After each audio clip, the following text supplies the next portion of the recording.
أيها الناس اتقوا الله حق تقاته ولا تموتن إلا وأنتم مسلمون. أعوذ بالله من الشيطان الرجيم. بسم الله الرحمن الرحيم. قد أفلح من زكاها وقد خاب من دساها. ഏറെ ബഹുമാനാദരവുള്ള സത്യവിശ്വാസികളെ, സത്യവിശ്വാസിനികളെ, സർവശക്തനായ പടച്ചവന്റെ നിയമനിർദ്ദേശങ്ങൾ ജീവിതത്തിന്റെ നിഖില മേഖലകളിലും കഴിവിന്റെ പരമാവധി പാലിച്ചുകൊണ്ട് അല്ലാഹുവിനെ ഭയപ്പെട്ടുകൊണ്ട് തഖ്വയുള്ളവരായിക്കൊണ്ട് ജീവിക്കണമേ എന്ന് ആമുഖമായി ഉണർത്തുകയാണ്, ഉപദേശിക്കുകയാണ്. സർവശക്തനായ റബ്ബ് അവന്റെ വിധിവിലക്കുകൾ അനുസരിച്ചുകൊണ്ട് ജീവിക്കുന്ന സജ്ജനങ്ങളിൽ അള്ളാഹു നമ്മയൊക്കെ ഉൾപ്പെടുത്തി അനുഗ്രഹിക്കുമാറാകട്ടെ. നമ്മൾ കുറെ കാലങ്ങളായി ഖുതുബകൾ കേൾക്കാൻ തുടങ്ങിയിട്ട് നമ്മുടെ വയസ്സിനനുസരിച്ചുള്ള ഖുതുബകൾ നമ്മൾ കേട്ടിട്ടുണ്ടായി. 30, 40 ഒക്കെ വർഷക്കാലം നിരന്തരമായി മലയാള ഖുതുബകൾ, മാതൃഭാഷയിലുള്ള സാരോപദേശങ്ങൾ കേൾക്കുന്നവരാണ് നമ്മളൊക്കെ. പക്ഷേ ഈ ഖുതുബകൾ കേട്ടിട്ട് നമ്മുടെ ജീവിതത്തിൽ പരിവർത്തനങ്ങളും മാറ്റങ്ങളും ഉണ്ടാക്കാൻ നമുക്ക് സാധിച്ചിട്ടുണ്ട്. സാധാരണ വെള്ളിയാഴ്ചകളിലുള്ള നമ്മുടെ ശീലങ്ങളുണ്ട്. ആ ശീലങ്ങളിൽപ്പെട്ട ഒരു ശീലം എന്നതിൽ കവിഞ്ഞ് നമ്മുടെ ജീവിതവുമായി ബന്ധപ്പെട്ടുകൊണ്ട് എന്തായിരുന്നു ഖുതുബയിൽ പറഞ്ഞിരുന്നത്, അള്ളാഹുവിന്റെ കലാമും പ്രവാചകന്റെ വചനങ്ങളും വിശദീകരിച്ചുകൊണ്ടായിരിക്കും നമ്മൾ കേൾക്കുന്ന ഖുതുബകളൊക്കെ. അതിൽ നിന്ന് ഞാനെന്ത് സ്വീകരിച്ചു എന്ന് നമ്മൾ ആലോചിക്കാനുള്ള സമയം വൈകിയിരിക്കുന്നു എന്ന് തോന്നുകയാണ്. ആരൊക്കെ പള്ളികളിൽ നേരത്തെ വരുന്നോ അവരിന്നും നേരത്തെ വരുന്നു. ആരൊക്കെ പള്ളിയിൽ വൈകി വരുന്നോ അവരിന്നും വൈകി വരുന്നു. ആരൊക്കെ നേരത്തെ വന്ന് വിശുദ്ധ ഖുർആനിന്റെ സൂറകളോ ആയത്തുകളോ പാരായണം ചെയ്യുന്നുവോ അവരിന്നും അത് ചെയ്യുന്നു. ബഹുഭൂരിപക്ഷം ആളുകൾ ഇതുമായി യാതൊരു ബന്ധവുമില്ല. ഇതാണ് പൊതുവെ നമ്മുടെയൊക്കെ പള്ളികളുടെ ഒരവസ്ഥ. ഞാൻ പലപ്പോഴും സൂചിപ്പിക്കാറുണ്ട്, നാളെ പരലോകത്ത് അള്ളാഹു വിചാരണ ചെയ്യുമ്പോൾ അറബി ഖുതുബ കേട്ട ആളുകളെക്കാൾ കൂടുതൽ അള്ളാഹു ചിലപ്പോ നമ്മളെയായിരിക്കും ശിക്ഷിക്കുക. കാരണം എന്താ, നമ്മളെ മാതൃഭാഷയില് നമുക്ക് മനസ്സിലാകുന്ന ഭാഷയിലാണ് ആര് പറഞ്ഞ ഖുതുബകളാണെങ്കിലും നമ്മൾ കേൾക്കുന്നത്. മറ്റത് അറബിയിലാണ്. അറബിയിൽ നല്ല ഉപദേശങ്ങൾ തന്നെയാണ് പറയുന്നത്. പക്ഷെ അത് വേണമെങ്കിൽ നമുക്ക് പറയാം, പഠിച്ചോനെ എനിക്ക് അറബി ഖുതുബ മനസ്സിലായിട്ടില്ലായിരുന്നു. ഇത് ഞാനും നിങ്ങളൊക്കെ ആലോചിക്കേണ്ടുന്ന ഒരു വിഷയം എന്ന നിലക്ക് ആമുഖമായി സൂചിപ്പിക്കുകയാണ്. ചില മഹല്ലിലെ ആളുകളൊക്കെ പറയും, ഞങ്ങളുടെ നാട്ടില് ഖതീബമാരായിട്ട് വലിയ വലിയ പണ്ഡിതന്മാര് ഖുതുബ പറഞ്ഞ പള്ളിയാണ്, ഖുതുബ പറഞ്ഞ മിമ്പറാണ് എന്ന് പറഞ്ഞ് ചില ആളുകളൊക്കെ അഭിമാനിക്കാറുണ്ട്. എന്ന് പറഞ്ഞാൽ വലിയ വലിയ പ്രഗത്ഭരായ പണ്ഡിതന്മാരുടെ ഖുതുബ കേട്ട് ശീലമുള്ളവരാണ് ഞങ്ങള് എന്ന് പറഞ്ഞ് അഭിമാനിക്കുന്നതും നമുക്ക് കാണാൻ സാധിക്കും. പക്ഷെ എൻ്റെ പ്രിയപ്പെട്ട സഹോദരന്മാരെ, സഹോദരികളെ, അതല്ല ഒരു വിഷയം. നമ്മൾ കേട്ടതിനനുസരിച്ച് കൊണ്ട് ജീവിതത്തിൽ മാറ്റങ്ങൾ ഉണ്ടാക്കുക എന്നുള്ളതാണ്. പലപ്പോഴും നമുക്ക് കാണുന്നില്ല, സങ്കടം തോന്നും പലപ്പോഴും. അങ്ങനെയാണ്. ആരൊക്കെ പള്ളിയിലേക്ക് ജമാഅത്ത് നമസ്കാരങ്ങൾക്ക് വരുന്നോ അന്ന് വന്ന ആളുകൾ തന്നെയാണ് എപ്പോഴും വരുന്നത്. നിങ്ങൾ ആലോചിച്ച് നോക്കി, അങ്ങനെ തന്നെയല്ലേ? അപ്പൊ നമ്മളിത് കേട്ടിട്ട് നമുക്ക് മാറ്റങ്ങൾ ഉണ്ടാകുന്നില്ല. അപ്പൊ ഒന്നുകിൽ ഈ ഖുതുബ പറയുന്ന ആളുകളുടെ ആളിന്റെ മോശത്തരം കൊണ്ടായിരിക്കും ചിലപ്പോൾ ഞാൻ അങ്ങനെ വിചാരിച്ചു പോകും. ഏതായാലും നമ്മൾ ആലോചിക്കേണ്ടുന്ന വിഷയമാണ് എന്ന് സൂചിപ്പിക്കുകയാണ്. ഞാൻ സൂചിപ്പിച്ചത് നമ്മളുടെ ഖുതുബകൾ കേട്ടിട്ട് മലയാളത്തിലുള്ള പ്രഭാഷണം വളരെ പ്രധാനപ്പെട്ട ഒരു സംഗതിയാണ്. അരമണിക്കൂർ, ആ അരമണിക്കൂർ നമ്മൾ കേൾക്കുന്നത് എന്റെ ജീവിതത്തിൽ ഒരു മാറ്റം ഉണ്ടാക്കണം. ഞാൻ നേരത്തെ ജീവിച്ചതുപോലെ ജീവിച്ചാൽ പോരാ, എന്തെങ്കിലും ഒരു പുതിയ ഒരു സൽക്കർമ്മം ചെയ്യാൻ ഈ ഒരു ഖുതുബ കൊണ്ട് അല്ലെങ്കിൽ നമ്മൾ കേൾക്കുന്ന ആ ഒരു പ്രസംഗം കൊണ്ട് നമുക്ക് മാറ്റങ്ങൾ ഉണ്ടാക്കാൻ സാധിക്കണം. ഇല്ലെങ്കിൽ അതൊരു ചടങ്ങായിട്ട് മാത്രം പോവുക. നിങ്ങൾ നോക്കി, ഒരു ചടങ്ങായി പോയിട്ട് വെള്ളിയാഴ്ച അല്ലേ പള്ളിക്ക് പോകണ്ടേ, ആ പള്ളിക്ക് പോകണം. അപ്പൊ അതിന് കുളിച്ചൊരുങ്ങി നമ്മളിന്ന് പോരുക, നമ്മളെ ഖുതുബ കേട്ട് നമ്മളാണ് പോവുക എന്നതിൽ കവിഞ്ഞ് ഞാനിത് വളരെ സ്നേഹപൂർവ്വമാണ് നിങ്ങളോട് സൂചിപ്പിക്കുന്നത്. മനസ്സ് തട്ടിക്കൊണ്ട് തന്നെയാണ് ചോദിക്കുന്നത്, പറയുന്നത്. അതുകൊണ്ട് എന്റെ പ്രിയപ്പെട്ട സഹോദരന്മാർ, സഹോദരികൾ, ചിന്തിക്കുക. നമ്മുടെ അനുഷ്ഠാനങ്ങളിലും നമ്മുടെ സമ്പ്രദായങ്ങളിലും ഖുതുബകൾ കേട്ടിട്ട് നമുക്ക് മാറ്റങ്ങൾ ഉണ്ടാക്കാൻ സാധിച്ചിട്ടുണ്ടോ? ഇത് ഞാനും നിങ്ങളും ഓരോരുത്തരും ചിന്തിക്കേണ്ടുന്ന സംഗതിയാണ്. അത് ഞാൻ സൂചിപ്പിച്ചത്. നേരത്തെ വരുന്ന ആളുകൾ എന്ന് നേരത്തെ വരും, വൈകി വരുന്ന ആളുകൾ എന്ന് വൈകി വരും. ഇത് വൈകി വരുന്ന ആളുകൾ പോലും ഇത് കേൾക്കാൻ അവർക്ക് സാധിക്കില്ല, കാരണം അത് വൈകി വരുന്നതുകൊണ്ട്. ഇതാണ് നമ്മുടെ ഒരു അവസ്ഥ. എന്തുകൊണ്ടാണ് ഇങ്ങനെ സംഭവിക്കുന്നത്? എന്തുകൊണ്ടാണ് ഇത് സംഭവിക്കുന്നത്? ഇത് നമ്മുടെ ഒരു പള്ളിയിൽ മാത്രമല്ല, അധികം നമ്മൾ കണ്ടുകൊണ്ടിരിക്കുന്ന ഒരു അവസ്ഥയാണ്. ഇതിനൊരു പരിഹാരം വേണ്ടി. എന്തുകൊണ്ട് ഇങ്ങനെ സംഭവിക്കുന്നു? നമുക്കൊരു മാറ്റം ഉണ്ടാകാക്കണം. പ്രധാനപ്പെട്ട ഒരു കാരണം നമുക്ക് തഖ്വയുടെ കുറവാണ്. തഖ്വയുടെ കുറവാണ്. സാധാരണ രീതിയിൽ ഒരു ഖുതുബ നടത്തുമ്പോൾ, അത് അറബിയിലുള്ള ഖുതുബയാണെങ്കിലും മലയാളത്തിലുള്ള ഖുതുബയാണെങ്കിലും, ആ ഖുതുബ ശരിയാകണമെങ്കിൽ അതിന് പല ഷർത്തുകളുണ്ട്. ഖുതുബ ശരിയാകണമെങ്കിൽ പല ഷർത്തുകളുണ്ട്, 5-6 ഷർത്തുകളുണ്ട്. അതിൽപ്പെട്ട ഒരു ഷർത്താണ് തഖ്വ കൊണ്ട് ഉപദേശിക്കുക എന്നുള്ളത്. തഖ്വ കൊണ്ട് ഉപദേശിക്കാത്ത ഒരു ഖുതുബ ഖുതുബയല്ല. ആ ഖുതുബ ഖുതുബയാകണമെങ്കിൽ അതിന്റെ ഷർത്താണ്, നിബന്ധനയാണ്. അതുകൊണ്ടാണ് യാ അയ്യുഹല്ലദീന ആമനു തഖുല്ലാഹ ഹഖ്ക തുഖാതിഹി വലാ തമൂതുന്ന ഇല്ലാ വഅൻതും മുസ്ലിമൂൻ. ആയത്തോട് മലയാളത്തിൽ പറയും, പടച്ചവനെ സൂക്ഷിച്ചുകൊണ്ട് ജീവിക്കണം. അപ്പൊ എന്താണ് തഖ്വ? നമുക്ക് തഖ്വയുടെ കുറവാണ്. നമ്മുടെ ജീവിതത്തിൽ മാറ്റങ്ങൾ ഇല്ലാതാക്കാനുള്ള കാരണം പടച്ചവനെ കുറിച്ചുള്ള പേടി, പടച്ചവന്റെ നരകത്തെ കുറിച്ചുള്ള പേടിയില്ല. സ്വർഗം കിട്ടണമെന്നുള്ള ആഗ്രഹം നമ്മുടെ മനസ്സുകളിൽ കുറവാണ്. സൽപ്രവർത്തനങ്ങളിൽ നമ്മൾ മുന്നോട്ട് വരണമെന്നുള്ള ആഗ്രഹം നമ്മുടെ മനസ്സുകളിൽ ഇല്ല. പടച്ചവനെ കുറിച്ചുള്ള ഭയമില്ലാത്തത് കൊണ്ടാണ്. ഞാൻ കുറെയൊക്കെ നല്ലവനാണ് എന്നുള്ളതായ ഒരു അമിതമായ ആത്മവിശ്വാസം നമ്മളിലുണ്ട്. അത് അപകട. നമ്മൾ കൂടുതലായി സൽപ്രവർത്തനം ചെയ്യണം. തഖ്വ എന്ന് പറഞ്ഞാൽ സൂക്ഷ്മത, ഭയഭക്തി. അതിനെ പണ്ഡിതന്മാർ വിശദീകരിച്ചിരിക്കുന്നത്, അള്ളാഹു ചെയ്യണമെന്ന് പറഞ്ഞിരിക്കുന്ന എല്ലാ കാര്യങ്ങളും ഉത്സാഹത്തോടു കൂടി ചെയ്യുക. അള്ളാഹു അവന്റെ പ്രവാചകനും ചെയ്യരുത് എന്ന് പറയുന്ന കാര്യങ്ങൾ 100% വിട്ടു നിൽക്കുക. ഇതാണ് തഖ്വന്റെ ചെറിയൊരു വിശദീകരണം. പല പണ്ഡിതന്മാരും പല രൂപങ്ങളിൽ ഇതിന് വിശദീകരിച്ചിട്ടുണ്ട്. നമ്മൾ മനസ്സിലാക്കുക, നമ്മുടെ ജീവിതത്തിൽ മാറ്റങ്ങൾ ഉണ്ടാകണമെങ്കിൽ പടച്ച തമ്പുരാനെ കുറിച്ചുള്ള സൂക്ഷ്മതാബോധം നമ്മളിൽ ഉണ്ടാകണം. ആ സൂക്ഷ്മതാബോധത്തിന്റെ കുറവാണ് പലപ്പോഴും നമ്മുടെ ജീവിതത്തിൽ ഒരു മാറ്റങ്ങളുമില്ല. അങ്ങനെ പോവുകയാണ്. അത് ശരിയല്ല. ഇത് നമ്മൾ ആലോചിക്കേണ്ടുന്ന ഒരു വിഷയമാണ്. ഒരു ഖതീബാണെങ്കിലും, ഒരു പ്രവാചകനാണെങ്കിലും, ഒരു പ്രഭാഷകനാണെങ്കിലും, അവരെ സംബന്ധിച്ചിടത്തോളം ആ കാര്യങ്ങൾ പറഞ്ഞു കൊടുക്കാൻ മാത്രമേ സാധിക്കുള്ളൂ. ഒരാളെയും നന്നാക്കാൻ നമുക്ക് സാധിക്കൂല. നമ്മൾ മനസ്സിലാക്കണം. വിശുദ്ധ ഖുർആൻ കൃത്യമായി പറഞ്ഞു, മനുഷ്യന്മാരും നമ്മൾ സ്വയം മാറണം. നമ്മൾ തന്നെ സ്വയം മാറണം. സ്വയം മാറാത്തവരെ മാറ്റാൻ കഴിയില്ല. ഇത് വിശുദ്ധ ഖുർആൻ പറയും, ഇന്നല്ലാഹ ലാ യുഗയ്യിറു മാ ബിഖൗമിൻ ഹത്താ യുഗയ്യിറു മാ ബിഅൻഫുസിഹിം. ഇത് ഖുർആൻ കൃത്യമായി പറയാ, കേട്ടോണ്ട് കാര്യമില്ല.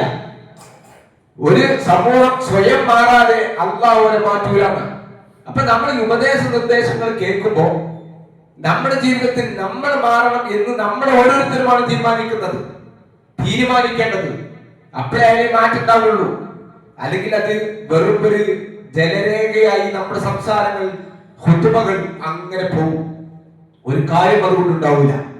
ഇത് ഖുർആൻ കൃത്യമായി നമുക്ക് പഠിപ്പിക്കുന്ന, നബി സല്ലല്ലാഹു അലൈഹി വസല്ലമയോട് വരെ പറഞ്ഞത് അങ്ങനെ. ഒരാളെ കാര്യങ്ങൾ പറഞ്ഞു കൊടുക്കുക എന്നല്ലാതെ ഒരാളെ ഒരു നല്ല മാർഗത്തിലേക്ക് കൊണ്ടുവരാൻ നബി സല്ലല്ലാഹു അലൈഹി വസല്ലം പോലും സാധിക്കില്ല. ഇന്നക ലാ തഹ്ദി മൻ അഹ്ബബ്ത വലാകിന്ന അല്ലാഹ യഹ്ദി മൻ യശാ. മഹാനായ പ്രവാചകൻ സല്ലല്ലാഹു അലൈഹി വസല്ലം ഒക്കെ പറയാണ്, അദ്ദേഹത്തിന്റെ പിതൃവ്യൻ ഇസ്ലാമത്തെ സ്വീകരിക്കണമെന്ന് പ്രവാചകന് വലിയ ആഗ്രഹം ഉണ്ടായിരുന്നു. പ്രവാചകൻ സല്ലല്ലാഹു അലൈഹി വസല്ലം പലപ്പോഴും പിതൃവ്യനോട് പറയും, ഇസ്ലാമിനെ കുറിച്ച് പരിചയപ്പെടുത്തും. പക്ഷേ അദ്ദേഹം ഹിദായത്തിലേക്ക് വന്നില്ല, മാറ്റുണ്ടായില്ല, സ്വീകരിച്ചില്ല. എന്നിട്ട് അല്ല പറഞ്ഞു, ഇന്നക ലാ തഹ്ദി മൻ അഹ്ബബ്ത, നബിയെ നിങ്ങൾക്ക് ഇഷ്ടപ്പെട്ടവനെ ഹിദായത്തിലാക്കാൻ നിങ്ങൾക്ക് സാധിക്കൂല. ഇത് നമ്മൾ ഓരോരുത്തരും മനസ്സിലാക്കേണ്ടതാണ്. അല്ലാഹുവിന്റെ റസൂലിനെ കുറിച്ചാണ്, റസൂലിനെ അഭിസംബോധന ചെയ്തുകൊണ്ടാണ് അല്ല പറഞ്ഞത്, അള്ളാഹു ഇഷ്ടപ്പെട്ട ആളുകളെ അവൻ ഹിദായത്തിലാക്കുന്നു. അപ്പൊ നമ്മൾ മാറ്റം ഉണ്ടാകണമെങ്കിൽ നമ്മൾ സ്വയം മാറുക എന്നതല്ലാതെ നമ്മളിൽ മാറ്റമുണ്ടാക്കാൻ ഒരാൾക്കും സാധിക്കൂല. വിശുദ്ധ ഖുർആൻ പറയുന്നുണ്ട്, ഒരു പ്രബോധകൻ എന്ന നിലയിൽ, ഒരു ഖതീബ് എന്ന നിലയിൽ, ഒരു പ്രഭാഷകൻ എന്ന നിലയിൽ നമ്മൾ മനസ്സിലാക്കേണ്ടത്, ഖുർആൻ നമ്മോട് പറഞ്ഞിരിക്കുന്നത് ഫദക്കിർ. നാം പറയാനൊക്കാൻ പറ്റുമോ? പറ്റൂല. നമ്മൾ ഓരോരുത്തരും പറയണം. നമ്മളെ മക്കൾ ചിലപ്പോ നമ്മൾ പറയുന്നത് അനുസരിക്കൂല, ഒരു സമയത്ത് നിസ്കരിക്കൂല, സമയത്ത് നമ്മൾ എണീക്കൂല. ഇപ്പൊ നമ്മൾ ഉണ്ടാക്കല അല്ല. ആ മകൾ വേണ്ടാത്തരത്തിലേക്ക് പോവുകയാണെങ്കിൽ നമ്മൾ മൗനം അവലംബിക്കല അല്ല. നമ്മൾ പറഞ്ഞു കൊടുക്കണം. ഫദക്കിർ, നീ അവർക്ക് ഉത്ബോധനം നടത്തി കൊടുക്കുക, കാര്യങ്ങൾ പറഞ്ഞു കൊടുക്കുക. ഇന്നമാ അൻത മുദക്കിർ ലസ്ത അലൈഹിം ബിമുസൈത്തിർ. നമുക്ക് പരിചയമുള്ള ആയത്താണ്. എന്താ പറഞ്ഞത്? ഇന്നമാ അൻത മുദക്കിർ, നീ ഒരു ഉത്ബോധകൻ മാത്രമാണ്, കാര്യങ്ങൾ പറഞ്ഞ് മനസ്സിലാക്കി കൊടുക്കുക. അല്ലാണ്ട് പച്ച മലയാളത്തിൽ നമ്മൾ കാര്യങ്ങൾ പറയുന്നത്. ഇന്നമാ അൻത മുദക്കിർ ലസ്ത അലൈഹിം ബിമുസൈത്തിർ, ആരെയും അധികാരത്തിൽ ചെലുത്തിക്കൊണ്ട് അവരെ നിർബന്ധിപ്പിച്ചുകൊണ്ട് മാറ്റങ്ങൾ ഉണ്ടാക്കാൻ റസൂലേ താങ്കൾക്ക് സാധിക്കില്ല. അതിന്റെ ആവശ്യം പ്രവാചകൻ സല്ലല്ലാഹു അലൈഹി വസല്ലം ഇല്ല. അപ്പൊ നമ്മൾ നന്നാകണോ, ഞാൻ നന്നാകണോ എന്ന് തീരുമാനിക്കണം ഞാൻ സാമ്പത്തികമായി എനിക്ക് സ്രോതസ് ഉണ്ടെങ്കിൽ ഞാൻ സക്കാത്ത് കൊടുക്കണോ എന്ന് തീരുമാനിക്കുന്നത് ഞാനാണ്. അത് പറഞ്ഞു കൊടുക്കേണ്ടുന്ന ഉത്തരവാദിത്വം പണ്ഡിതന്മാർക്കുണ്ട്. ജമാഅത്ത് നമസ്കാരത്തിന്റെ പ്രാധാന്യത്തെ കുറിച്ച് പറഞ്ഞു കൊടുക്കേണ്ട ഉത്തരവാദിത്വം ഖതീബുമാർക്കുണ്ട്. നബി സല്ലല്ലാഹു അലൈഹി വസല്ലം ഉണ്ടായിരുന്നു. ഇങ്ങനെ ഓരോ കാര്യവും അങ്ങനെ തന്നെയാണ്. അതിന്റെ അനുസരിച്ച് മാറ്റങ്ങൾ ഉണ്ടാക്കേണ്ടത് നമ്മൾ ഓരോരുത്തരുമാണ് എന്ന് നമ്മൾ കൃത്യമായി മനസ്സിലാക്കുക. വിശുദ്ധ ഖുർആൻ പറഞ്ഞു, ഫഇന്നമാ അലൈക്കൽ ബലാഗ്. പ്രവാചക സൂറത്ത് റാദിൽ പറയാണ്, ഫഇന്നമാ അലൈക്കൽ ബലാഗ്, താങ്കൾക്ക് ഈ കാര്യം എത്തിച്ചു കൊടുക്കേണ്ട ഉത്തരവാദിത്തം മാത്രമേ ഉള്ളൂ. പറഞ്ഞു കൊടുക്കുക, ഇന്നതൊക്കെയാണ് ശരി, ഇന്നതൊക്കെയാണ് ചെയ്യേണ്ടത്, ഇന്നതൊക്കെ ചെയ്യാൻ പാടില്ല, ഇങ്ങനെയാണ് ഒരു വിശ്വാസി ജീവിക്കേണ്ടത് എന്ന് പറഞ്ഞു കൊടുക്കേണ്ടുന്ന ഉത്തരവാദിത്തം പ്രവാചക താങ്കളിലുണ്ട്. പറഞ്ഞു കൊടുത്താൽ മതി. അവര് ഈ പറഞ്ഞ് കേട്ടനുസരിച്ച് കൊണ്ട് ജീവിച്ചോ എന്നുള്ളത് നോക്കേണ്ട ഉത്തരവാദിത്തം എന്റെ അടുത്താണ്. അല്ലാഹു പറയും, എന്റെ അടുത്താണ് അവരുടെ വിചാരണ. എത്ര കൃത്യമാണ്, വളരെ കൃത്യമാണ് അല്ലാഹുവിന്റെ പരാമർശങ്ങൾ. ഇപ്പൊ ആളുകൾ പറഞ്ഞു കൊടുക്കുമ്പോൾ നമുക്കൊക്കെ ചിലപ്പോൾ വേദന തോന്നും, നമുക്കും വേദന തോന്നിട്ടുണ്ടാവും. നമ്മൾ പറയുന്നത് നമ്മളെ മക്കൾ കേട്ടിട്ടില്ലെങ്കിൽ നമുക്ക് ഭയങ്കര ദേഷ്യം ഉണ്ടാവില്ല. നിങ്ങൾ ആലോചിച്ച് പറഞ്ഞു കേൾക്കാൻ നമ്മളെ ഭാര്യമാരെ കേൾക്കുന്നില്ല. നമ്മൾ പറഞ്ഞൊരു കാര്യം നല്ല കാര്യമാണ്, തട്ടുത്തരം പറയാണ്, അല്ലെങ്കിൽ എതിർക്കാണ്, അത് ഇഷ്ടപ്പെടൂല. ഇത് മനുഷ്യ സഹജമാണ്. ഇത് പ്രവാചകന്മാർക്കൊക്കെ ഉണ്ടായിട്ടുണ്ട്. പ്രവാചകന്മാര് നോക്കൂ, നിങ്ങൾ നൂഹ് നബി അലൈഹി സ്വലാത്തു വസ്സലാം ഈ ആശയം പറയാൻ 950 കൊല്ലം ജീവിച്ചു എന്നാണ് ഖുർആൻ പഠിപ്പിച്ചിരുന്നത്. ഇതെന്നെ പറഞ്ഞതെന്നെ പറയണം, ആളുകൾ കേൾക്കട്ടെ. ആളുകൾ സ്വീകരിക്കാൻ വളരെ പരിമിതമായിരുന്നു. അപ്പൊ നമ്മൾ പറഞ്ഞുകൊണ്ടിരിക്കണം, ആരെങ്കിലൊക്കെ മാറ്റം ഉണ്ടാവും. ആ മാറ്റം ഉണ്ടാകാൻ വേണ്ടിയാണ്. ഇല്ലെങ്കിൽ ഖുർആൻ പറഞ്ഞതുപോലെ നമ്മളെടുത്താണ് വിചാരണ. അല്ലാഹു വിചാരണ ചെയ്യും. വമാ അലൈനാ ഇല്ലൽ ബലാഉൽ മുബീൻ, വ്യക്തമായ മുന്നറിയിപ്പും താക്കീത് മാത്രമാണ്. ഇനി ബലാഗ് മാത്രം ചെയ്താൽ മതി എന്ന് വിശുദ്ധക്കാരൻ തന്നെ നമുക്ക് പഠിപ്പിച്ചിരുന്നു. ഈ നമ്മൾ ഉണ്ടാവുന്ന മാറ്റങ്ങൾ നിങ്ങൾ നോക്കി, നമ്മുടെ ധാർമ്മികമായ മാറ്റങ്ങൾ, ഈ ധാർമ്മികമായ മാറ്റങ്ങൾ ഏതെങ്കിലും ഒരു ഭരണം ഉണ്ടായത് കൊണ്ടോ അധികാരം ഉണ്ടായത് കൊണ്ടോ ഒരിക്കലും മാറ്റാൻ കഴിയില്ല. ഒരു മനുഷ്യന്റെ മനസ്സിനെ മാറ്റാൻ കഴിയില്ല. അത് വെറുതെ. മനുഷ്യന്റെ മനസ്സിനെ മാറ്റണമെങ്കിൽ ഈ ഒരു ചിന്ത വേണം, നമ്മുടെ ജീവിതം ഇതുകൊണ്ട് അവസാനിക്കുന്നില്ല, നാളെ പരലോകമുണ്ട്, അവിടെ രക്ഷാശിക്ഷകളുണ്ട്.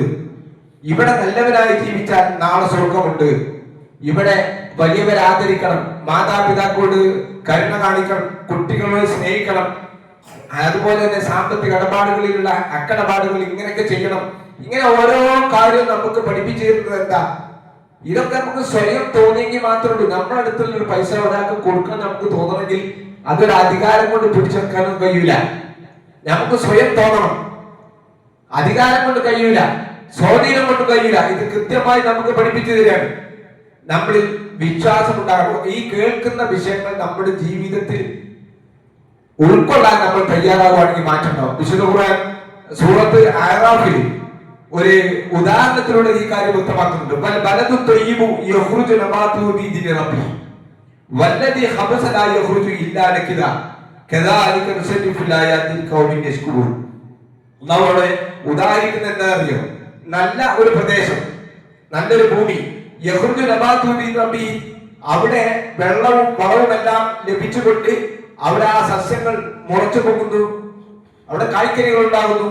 എന്നാൽ വല്ലദി ഖബസ ലാ യഖ്റുജു ഇല്ലാ നകിദാ, എന്നാൽ മറ്റൊരു പ്രദേശം, ആ പ്രദേശം എങ്ങനെയാണ്? മോശമാണ്. അവിടെ എന്താണ്? മോശമായതേ ഉണ്ടാവുകയുള്ളൂ. കദാലിക നുസബ്ബിഹുൽ ആയാതി ലിഖൗമിൻ യശ്കുറൂൻ. അല്ലാഹു ഇപ്രകാരം ശുക്ർ ചെയ്യുന്നതിന് വേണ്ടി അല്ലാഹുവിന്റെ ദൃഷ്ടാന്തങ്ങൾ വ്യക്തമാക്കി തരുന്നു എന്ന് പറഞ്ഞാൽ എന്താ? ഈ ഉപദേശങ്ങൾ കേൾക്കുന്നത് എല്ലാവരും ശ്രദ്ധിച്ചു നോക്കേണ്ടി. ഈ ഉപദേശങ്ങൾ കേൾക്കുന്നത് ആരെ മനസ്സിലാണോ തഖ്വയുള്ളത്, ആരെ മനസ്സിലാണോ പടച്ച തമ്പുരാനെ പേടിയുള്ളത്, ആ ആളുകൾക്ക് ഇത് ഉപകാരപ്പെടും. പടച്ചവനെ കുറിച്ച് പേടിയില്ലാത്തവർക്കോ ഉപകാരപ്പെടൂല. മഴ വർഷിക്കുന്നത്, രണ്ട് സ്ഥലത്ത് മഴ പെയ്യുന്നുണ്ട്, വളമിട്ട് കൊടുക്കുന്നുണ്ട്. പക്ഷെ ചില ആളുകൾ പറയും, കൃഷിക്കാർ പറയും, അവിടെ മണ്ണ് ശരിയായില്ല, അതുകൊണ്ട് വേണ്ടത്ര വളം കിട്ടിയില്ല. മനുഷ്യനെ സംബന്ധിച്ചിടത്തോളം മണ്ണേതാ? നമ്മുടെ തഖ്വയാണ്, നമ്മുടെ സൂക്ഷ്മതാബോധമാണ്. അപ്പൊ ഈ കേൾക്കുന്ന ഒരേ സംഗതി ചില ആളുകളിൽ മാറ്റം ഉണ്ടാവും, ചില ആളുകളിൽ മാറ്റം ഉണ്ടാവില്ല. ഇത് ഖുർആൻ കൃത്യമായി നമുക്ക് പഠിപ്പിച്ചില്ല. സഹോദരന്മാരെ, സഹോദരികളെ, നമ്മളെ കുറിച്ച് ചെറിയ ഒരു ആലോചനക്ക് വേണ്ടിയാണ് ഇക്കാര്യം ഞാൻ നിങ്ങളുടെ ഓർമ്മപ്പെടുത്തിയത്. ആരെങ്കിലും കുറ്റപ്പെടുത്തുവാനോ ആക്ഷേപിക്കാൻ വേണ്ടിയോ അല്ല. റസൂൽ സല്ലല്ലാഹു അലൈഹി വസല്ലം പറഞ്ഞ മറ്റൊരു സംഭവം എന്താണെന്ന് വെച്ചാൽ, നമ്മൾ ജീവിക്കുന്ന ചുറ്റുപാടുകൾ ശരിയാകണം, എന്നാലും നമ്മൾ നന്നാകാൻ സാധ്യതയുണ്ട്. ഇപ്പൊ നമ്മൾ ജീവിക്കുന്ന ചുറ്റുപാട് ഒരു ഏരിയ കുറച്ച് മോശമായ ഒരു ഏരിയയിലാണ് നമ്മൾ ജീവിക്കുന്നതെങ്കിൽ സ്വാഭാവികമായും അതിന്റെ ഒരു പങ്ക് നമ്മളിൽ ഉണ്ടാവും. നല്ല ചില സ്ഥലത്താണ് നമ്മൾ ജീവിക്കുന്നതെങ്കിൽ സ്വാഭാവികമായും ആ ഒരു സ്വാധീനം നമ്മളിൽ ഉണ്ടാവും. റസൂൽ സല്ലല്ലാഹു അലൈഹി വസല്ലം പറഞ്ഞാണ്, നിങ്ങൾക്കറിയാം, 99 ആളെ കൊന്ന ഒരു മനുഷ്യന്റെ ചരിത്രം പ്രവാചകൻ സല്ലല്ലാഹു അലൈഹി വസല്ലം വിശദീകരിക്കുന്നുണ്ട്. ആ മനുഷ്യന് നന്നാകണമെന്ന് തോന്നി. അങ്ങനെ അദ്ദേഹം ചോദിച്ചപ്പോഴാണ് പറഞ്ഞത്, എനിക്ക് നീ തോമ്പല്ല, ഈ 99 ആളെ കൊന്ന ആളല്ലേ. അപ്പൊ ആ പണ്ഡിതൻ എന്ത് ചെയ്തു? അയാളെ കൊന്നു 100 പക്ഷെ അവിടെ ഒരു മലക്ക് പ്രത്യക്ഷപ്പെട്ടുകൊണ്ട് പറയുന്നുണ്ട്. എന്താ പറഞ്ഞത്? നീ ജീവിക്കുന്ന പ്രദേശത്ത് നിന്ന് നീ മാറിപ്പോവുക. ഇന്തരിക്കീല നിക്കത വന്നല്ല, നീ ഇവിടെ നിൽക്കരുത്, എനിക്ക് തൗബയുണ്ട്. അയാൾ പറഞ്ഞതാ, നിനക്ക് തൗബയുണ്ട്, നീ പോകുക, അങ്ങനെ നന്നാകാൻ അവസരമുണ്ട്. ഈ നിൽക്കുന്ന പ്രദേശത്ത് നിൽക്കരുത്. നീ നിൽക്കുന്ന കൂട്ടുകെട്ട് അത്ര നല്ലതല്ല. അത് നമ്മൾ ഓരോരുത്തരാണ് തീരുമാനിക്കുന്നത്. എന്നെ കേടുവരുത്തുന്നതിൽ എന്റെ കൂട്ടുകെട്ട്, ഞാൻ ജീവിക്കുന്ന പ്രദേശം, അതിന് കാരണമുണ്ടോ?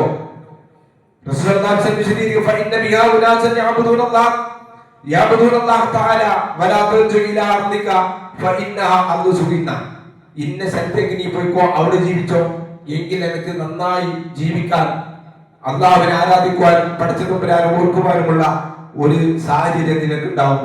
ഇത് പറഞ്ഞു കൊടുത്തു. ഇത് ഒരു കാരണമാണ്. ഇപ്പൊ നമ്മൾ ആലോചിക്കേണ്ടുന്ന സംഗതിയാണ്, നമ്മൾ ജീവിക്കുന്ന ചുറ്റുപാടുകൾ നമ്മളെ കേടുവരുത്തുന്നതിന്റെ ഒരു ഘടകമാണ്. റസൂലുള്ളാഹി സ്വല്ലല്ലാഹു അലൈഹി വസല്ലം മറ്റൊരു ഉദാഹരണത്തിലൂടെ വിശദീകരിച്ചു. ഇത് നമ്മളൊക്കെ ശ്രദ്ധിക്കണം, നമ്മളെ മക്കളെ കുറിച്ച് നമ്മൾ ആലോചിക്കണം. റസൂലുള്ളാഹി പറഞ്ഞു, മസലു ജലീസി സ്വാലിഹി വസുയി കഹാമിലിൻ മിസ്കി വനാഫിഖിൽ കീരീന. പ്രവാചകൻ സ്വല്ലല്ലാഹു അലൈഹി വസല്ലം വിശദീകരിച്ചത് ഒരു മനുഷ്യൻ നന്നാവുന്നതിൽ അവന്റെ കൂട്ടുകെട്ട് പ്രധാനപ്പെട്ട ഒരു ഘടകമാണ്. നിങ്ങൾ ഏത് ഇപ്പൊ തൂഫാൻ നടന്നുകൊണ്ടിരിക്കുന്ന സമയമാണല്ലോ. പിടിക്കപ്പെട്ടതും പിടിക്കപ്പെടാത്തതും എത്രയോ ഉണ്ട്. ലഹരി ബാധിക്കാൻ, ലഹരിയുടെ അടിമയാകാൻ ഒരു കുട്ടി അതിന്റെ വാഹകനാകുവാനുള്ള കാരണം എന്തായിരിക്കും? അവന്റെ കൂട്ടുകെട്ട് പലപ്പോഴും ചീത്ത കൂട്ടുകെട്ട് മാറ്റായിരിക്കും. റസൂലുള്ളാഹി വളരെ കൃത്യമായി പറയാം, പള്ളിയിൽ കൃത്യമായി വരുന്ന ജമാഅത്തിന് വരുന്ന ഒരു കുട്ടിയുണ്ട് എങ്കിൽ, ഒരു സഹോദരൻ ഉണ്ടെങ്കിൽ, അയാളുടെ കൂട്ടുകെട്ട് അങ്ങനത്തെ ആളുകളുമായിട്ടായിരിക്കും. ഇപ്പൊ നമ്മളൊരു യാത്ര പോവുക, 5 ആള് ഒരു യാത്ര പോയി. ആ 5 ആള് യാത്ര പോകുമ്പോൾ 4 ആളും അതിന് നമസ്കാരത്തെ കുറിച്ച് ഒരു ബോധമുള്ള ആളുകളാണെങ്കിൽ പള്ളി കാണുമ്പോൾ ഡ്രൈവറോട് പറയും ഇവിടെ നിന്ന് ചവിട്ടി നിസ്കരിച്ച് മൂത്രം കുഴിച്ചിട്ട് പോകാൻ പറയും. ഇന്ന് ആദ്യപ്പെട്ട 4 ആളുകളും നിസ്കാരം കുറിച്ചതിലെ ബോധമില്ലാത്ത ഒരാളാണ് നമ്മുടെ കൂട്ടുകെട്ടെങ്കിൽ സ്വാഭാവികമായും നിസ്കരിക്കുന്ന 5-ാമനും നിസ്കാരം ഒഴിവാക്കും. ഇത് നമ്മളൊക്കെ അവസ്ഥയെ, ഇതൊക്കെ നമ്മുടെ അനുഭവം. അപ്പൊ കൂട്ടുകെട്ടുണ്ടാകുന്ന റസൂലുള്ളാഹി പറഞ്ഞത് നല്ല കൂട്ടുകാരന്റെയും ചീത്ത കൂട്ടുകാരന്റെയും ഉദാഹരണം കസ്തൂരി വാഹനെ പോലെയാണ്. ഒരു അത്തറ് വിൽപ്പനക്കാരന്റെ ഒരു കൂട്ടുകാരനാവുമ്പോ എന്താ, അയാൾ കൂടെ കൊടുക്കാൻ സ്വാഭാവികമായും അയാളുടെ അത്തറിന്റെ ഒരു സുഗന്ധം നമ്മുടെ കയ്യുമല്ലോ നമ്മുടെ കുപ്പായത്തിലോ ഉണ്ടോ? അങ്ങനെയല്ല. ചീത്ത കൂട്ടുകാരനാണെങ്കിലോ ഉലയിൽ ഊതുന്ന ഒരു കൊല്ലപ്പണിക്കാരനെ പോലെയായിരിക്കും. ഒരു കൊല്ലപ്പണിക്കാരന്റെ അടുത്ത് നമ്മൾ നിന്നാലെന്താവും, അയാളെ ഉലങ്ങനെ ഊതുന്ന സമയത്ത് അല്ലെങ്കിൽ തിരിക്കുന്ന സമയത്ത് അതിന്റെ തീപ്പൊലി നമ്മുടെ കുപ്പായത്തേക്ക് പോകും, നമ്മുടെ കാൽമക്കും കൈമക്കും പോകും. ഇത് നമ്മൾ ശ്രദ്ധിക്കണം, മക്കൾ ശ്രദ്ധിക്കണം, ഉപ്പാരും ശ്രദ്ധിക്കണം. വളരെ വളരെ വളരെ ഗൗരവത്തിൽ എന്റെ പ്രിയപ്പെട്ട മാതാപിതാക്കൾ ശ്രദ്ധിക്കണം. നമ്മളെ മക്കൾ എങ്ങോട്ടാണ് പോകുന്നത്, പോയിന് അവസാനം കേടുവന്നതിന് ശേഷം നമ്മൾ ഇന്നെ ദുഃഖിച്ചിട്ട് കാര്യമില്ല, പിന്നെ പിടിച്ചാൽ കിട്ടൂല, നമ്മൾ പറഞ്ഞാലൊന്നും കേൾക്കൂല. ഇതും നമ്മൾ ശ്രദ്ധിക്കേണ്ടുന്ന ഒരു സംഗതിയാണ് സൂചിപ്പിക്കുകയാണ്. പിന്നെ സഹോദരന്മാരെ സഹോദരികളെ നമ്മൾ ആലോചിക്കുക, ജീവിതത്തിൽ നമ്മളെ മാറ്റങ്ങൾ ഉണ്ടാകണമെങ്കിൽ അള്ളാഹുവിനെ കുറിച്ചുള്ള ശരിക്കുള്ള ബോധം നമുക്ക് വേണം. നമ്മൾ അങ്ങനെ എങ്ങനെ കേട്ടു പോകരുത്. എനിക്ക് പ്രിയപ്പെട്ട സഹോദരന്മാരോട് സഹോദരനോട് സൂചിപ്പിക്കാനുള്ളതാണ്. വിശുദ്ധ ഖുർആനിന്റെ നിരവധി ആയത്തുകൾ, 1ഉം 2ഉം അല്ല. ഇന്നല്ലാഹ മഅൽ മുത്തഖീൻ, എത്ര ആയത്തെന്നാണ്. മുത്തഖീങ്ങളുടെ കൂടെയാണ് അല്ലാഹ്. എന്താ മുത്തഖീങ്ങൾ എന്ന് പറഞ്ഞാൽ എന്താ? ഞാൻ നേരത്തെ പറഞ്ഞു, പടച്ചവനെ ഭയപ്പെട്ടുകൊണ്ട് ജീവിക്കുന്ന മനുഷ്യന്മാരാണ്. നമുക്ക് ആ ബോധം ഉണ്ടോ എന്ന് ഞാനും നിങ്ങൾ ഓരോരുത്തരും ആലോചിക്കണം. ഓരോരുത്തരും നമ്മൾ ആലോചിക്കാം. ആ ബോധം നമ്മളിൽ ഉണ്ടെങ്കിൽ പടച്ചതമ്പുരാൻ എത്തക്കില്ല. എത്രയ്ക്ക് പറഞ്ഞാൽ വമൻ എത്തക്കില്ല. ആരെങ്കിലും അള്ളാഹുവിനെ സൂക്ഷിച്ചുകൊണ്ട് ജീവിച്ചാൽ, ഭയപ്പെട്ടുകൊണ്ട് ജീവിച്ചാൽ അള്ളാഹു അവന് ദുന്യാവിന് തന്നെ ഒരു തുറവി നൽകുന്ന പറഞ്ഞത്. ഒരുപാട് ആയത്തുകൾ അള്ളാഹുവിനെ സൂചിപ്പിക്കുന്നു. തെക്കുമയുള്ളവരാകണം എന്ന് പറയാത്ത ഒരു ആരാധനാക്രമവും ഇല്ല. ഇപ്പൊ നോമ്പിനെ കുറിച്ച് പറഞ്ഞപ്പോൾ ആ ആയത്തിന്റെ അവസാനം എന്താ പറഞ്ഞില്ല, അല്ല പല സ്ഥലങ്ങളിലും എന്ന് പറയാത്ത നിങ്ങൾ സൂക്ഷ്മതയുള്ള ആളുകളായി തീരാൻ, തെക്കുമയുള്ളവരായി തീരാൻ. ഇതിനാണ് നമ്മുടെ ആരാധനാക്രമങ്ങളൊക്കെ. പടച്ചോരെ പേടിക്കണം. പടച്ചോരെ പേടിക്കാൻ അള്ള പറഞ്ഞതനുസരിച്ചുകൊണ്ട് ജീവിക്കുക. അതാണ് അള്ള നിരോധിച്ചിരിക്കുന്ന കാര്യങ്ങൾ അതിൽ നമ്മൾ ഒഴിവാക്കുക. നല്ല കാര്യങ്ങൾക്ക് നമ്മൾ മുൻഗണന കൊടുക്കുക, അതിനൊരു ആവേശം കൊടുക്കുക, എപ്പോഴെങ്കിലും ചെയ്യലല്ല.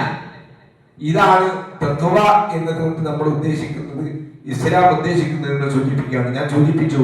പിന്നെ നമ്മുടെ എല്ലാ കാര്യങ്ങളും നാളെ പലരോട് ചോദ്യം ചെയ്ത് നമ്മൾ ശ്രദ്ധിക്കുക.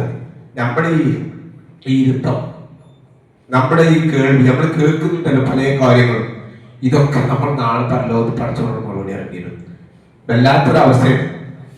ഒരു നേരം എന്താ പറയാ, നമ്മളുടെ ഓട്ടോമാറ്റിക് ക്യാമറ എന്നല്ല, അതിന്റെ അപ്പുറമാണ്. ക്യാമറയിൽ അങ്ങനെ ചിലപ്പോൾ ശബ്ദം കിട്ടൂല. അള്ള പറയുന്ന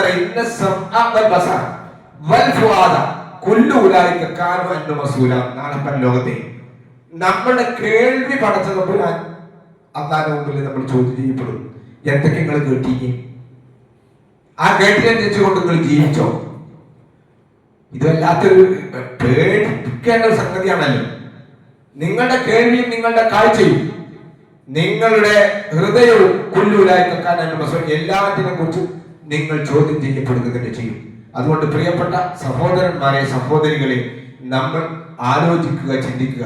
നമ്മളിൽ മാറ്റമുണ്ടാകാൻ ചിലപ്പോൾ പലപ്പോഴും യുവാക്കന്മാരായിട്ടുള്ള ആളുകൾക്ക് തോന്നുക കുറച്ചുകൂടി കഴിയട്ടെ. നിങ്ങൾ നോക്കി, നമ്മുടെ ഇടയിലൊക്കെ എത്ര ചെറുപ്പക്കാർ മരിച്ചുപോയി. നമ്മുടെയൊക്കെ പരിചയമുള്ള എത്രയോ ചെറുപ്പക്കാർ മരിച്ചുപോയി. ഇപ്പൊ മരണത്തിന് പ്രായം ഒരു വിഷയമല്ല. നന്നാകാൻ നമ്മൾ നീട്ടി വെക്കരുത് ഒരിക്കലും തന്നെ. പരമാവധി എന്നാലും നമുക്ക് ഒരുപാട് സമയമില്ല. ഇപ്പൊ ഒരു ജമാഅത്ത് നമസ്കാരത്തിന് വരണമെങ്കിൽ ആകെ എത്ര മിനിറ്റാ നമുക്ക് ആവശ്യങ്ങൾ ആലോചിക്കും. 24 മണിക്കൂറിൽ ആകെ. ഞാൻ സൂചിപ്പിക്കുന്നത് എന്താണെന്ന് വെച്ചാല് രോഗികളായിട്ടുള്ള ആളുകൾ വരണ്ട, അവർക്ക് നിർബന്ധം, അവർക്ക് ഇല്ലല്ലോ. യാത്രക്കാരും വേണ്ട. സുബൈ ജമാഅത്തിനെങ്കിലും, സുബൈ ജമാഅത്തിന് ഒരു മഹലിൽ 99% ആളുകളും വീട്ടിലുണ്ടാവും. അത് നമ്മൾ വരുന്നില്ലെങ്കിൽ നമ്മൾ നമ്മൾ മനസ്സിലാക്കേണ്ടത് ഇതൊക്കെ പഠിച്ചോളോട് നമ്മൾ ഉത്തരം പറയേണ്ടി വരും. സംശയമില്ല കാര്യം. നിങ്ങളിതൊരു കേട്ടു പോകല്ലേ, ഇന്നത്തെ കുത്തുബയിൽ ഇങ്ങനെ എന്ന് പറയലല്ല. നമ്മൾ ഓരോരുത്തരും എനിക്കിതിൽ ഭൗതികമായ യാതൊരു താല്പര്യമില്ല, നമുക്കൊക്കെ അറിയല്ലോ. നമ്മൾ നന്നാകാൻ വേണ്ടിയാണ്, നമുക്ക് സ്വർഗം കിട്ടാൻ വേണ്ടിയിട്ടാണ്. ഇത് നമ്മൾ അറിയാം. നമ്മളെ മനസ്സ് നന്നാക്കുക. ഇന്നഫുൽ ജസദി മുതലാണ് സ്വർഗം പറഞ്ഞ ഹദീസ് ഇങ്ങനെ. ശരീരത്തിൽ ഒരു മാംസപിണ്ഡമുണ്ട്, വൈദാ സ്വലഹത്തു സ്വലഹൽ ജസദു കുല്ലുഹു. അത് നന്നായാൽ നമ്മൾ നന്നായി, മുഴുവൻ നന്നായി. നമ്മളെ മനസ്സ് മാറണം. ആ മനസ്സാണത്, കൽപ്പാണ്. ഈ ഹൃദയം നമ്മൾ മാറിക്കഴിഞ്ഞാൽ പടച്ച തമ്പുരാൻ എന്താ പറയുക, നമ്മുടെ ശരീരം മുഴുവൻ നന്നാവും. കേട് വന്നാലോ പിന്നെ ഇതൊന്നും ഉണ്ടാവില്ല. ഇതൊന്നും നമ്മൾ കേട് വന്നാൽ നമ്മളെ മനസ്സിലെങ്കിൽ പിന്നെ നമുക്ക് ഇതൊക്കെ വെറും ഒരു പോയത്തെ വർത്താനായിട്ട് നമുക്ക് തോന്നുള്ളൂ. അങ്ങനെ ആ ശരീരം മുഴുവൻ കേടുവരും. അതുകൊണ്ട് എന്റെ പ്രിയപ്പെട്ട സഹോദരി സഹോദരന്മാരെ, അള്ളാഹുവിനെ ഭയപ്പെട്ടുകൊണ്ട്, അള്ളാഹുവിനെ സൂക്ഷിച്ചുകൊണ്ട് ജീവിതത്തിൽ മാറ്റങ്ങൾ ഉണ്ടാക്കാൻ. ഒരു സമൂഹത്തെ, ഒരു വ്യക്തിയെ പടച്ച തമ്പുരാൻ മാറ്റൂല, അവർ സ്വയം മാറാതെ. ഇത് ഖുർആൻ പറഞ്ഞതാ. അതുകൊണ്ട് നമ്മുടെ ജീവിതത്തിൽ നമ്മൾ മാറ്റങ്ങൾ ഉണ്ടാക്കാൻ വേണ്ടി ശ്രമിക്കുക. അങ്ങനെ പരമാവധി തഖ്വയുള്ളവരായിക്കൊണ്ട് ജീവിക്കാൻ ശ്രമിക്കുക. അള്ളാഹു നമ്മളെ അനുഗ്രഹിക്കുമാറാകട്ടെ.